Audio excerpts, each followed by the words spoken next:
The Creative Museum is a European cooperation project funded under the Erasmus Plus Strategic Partnership Programme. It's about exploring new ways of engaging our audiences in museums, and the idea is sharing knowledge and practices between makers and museums at local level and European level.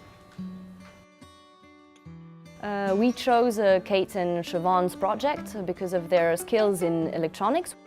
And on the other hand, we have some skills about the machines that we daily use, which is the laser and vinyl cutter. So the Maker in Residence at Cap Science through the Creative Museum, it's been 12 days with lots of opportunity to improve on skills, but moreover, I guess the real objective was to pilot a number of educational ideas that we had with young people. We worked with children between 9 and 13 years of age. With just a few explanations and drawings and making, well, language is not a problem anymore. The work that we've carried out here at the Fab Lab does connect with some of the work that we've done with Chester Beatty Library in terms of making connections with the exhibitions that are on in the spaces that are used by young people and by the public. And I think working in a design manner such as I have with the Fab Lab here, learning how to use the equipment has been really good for me to be able to expand my practice. We endeavoured to kind of connect our workshop to the Science Museum. So we invited the young people to consider what they might like to create that might in some way enhance or interact with the museum environment. They designed an Egyptian eye that lights when somebody attempts to steal from a tomb. All of this was created using laser cutter and integrating the sensor technology that we had introduced them to.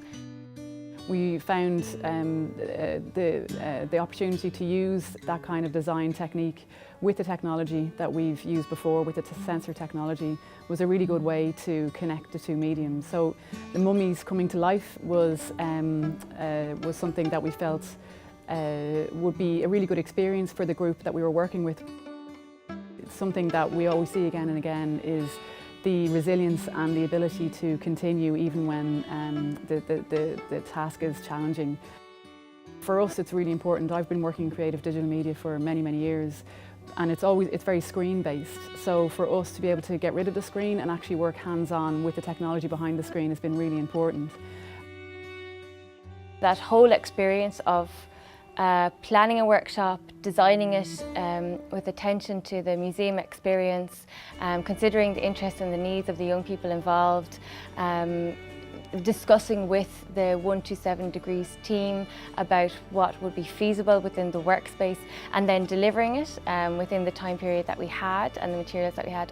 All of that was a massive and very worthwhile learning experience, and one that I think that we can apply in our future workshops with young people in Ireland and hopefully many other places around the world. For them to be able to use the facilities that are here and incorporate them then into the workshops that they're running here just shows the kinds of connections that you can make between spaces, museums, fab labs and artists and musicians, technologists. You can bring them all together with science, with technology, engineering, art, maths. You can cover it all within that one space and make it as interactive as you can, which I think can only be beneficial to the people taking part in the workshop, because to be able to engage physically with something within the real world, I think is a very valuable thing. So we discovered that this is something that we can do. So now we know that this is possible and positive, and we really want to keep this going.